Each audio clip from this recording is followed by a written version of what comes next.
रुक्मिणी तू एकटी जाऊ नकोस. तू एकटी जाऊ नकोस कारण बरं आहे आपण येत नाही ते याने बायकोला सुद्धा जाऊ देत. अगं याला कारण आहे.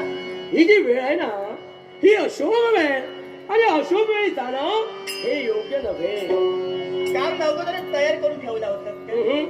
आता तुला सांगायला भाग नाही प्रत्येक वेळी सांगते तसं एक एक कारण पुढे करता. आता म्हणालात वेळ अशुभ आहे मला सांगा हो. वेळ अशुभ म्हणून तुम्ही म्हणाला. हो. मग या अशुभ वेळी एखादा भक्त संकटात असेल तर तेव्हा तुम्ही काय करणार. भक्तासाठी देव तिच्यावर जाईल पण अशुभ वेळ ही कळून सुद्धा त्या अशुभ वेळी जाणं हे योग्य कितपत आहे.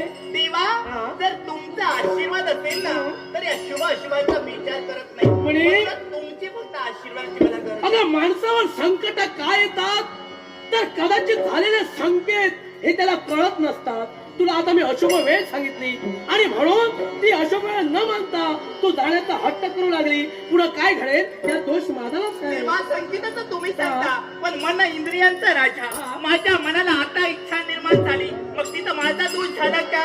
आता तुझ्या मनाला तुझी इच्छा निर्माण केली मग माझ्याही मनाला आता सांगितलं हे एवढं शक्य नाही. इथं माझं काय तुम्हाला तेव्हा त्याच मनानं मला आता सांगितलं मला इच्छा आता झाली त्या इच्छेची आता पुढे व्हायला माझी विनंती. मला हट्टी होऊ नकोस. तुला ही नवऱ्याची आज्ञा आहे तू वनविहारासाठी जाऊ नकोस. थांबा देवा आतापर्यंत पती आज्ञेचं कधी मी उल्लंघन केलं नाही पण या क्षणी जर माझी इच्छा पूर्ण होत नसेल तर यावेळी पती आज्ञेचं उल्लंघन करून हे रुक्मिणी निघाली. रागा रागाला अगदी तोऱ्यात निघाली. होय जाणार म्हणजे जाणार तरी गरज लागली माझी.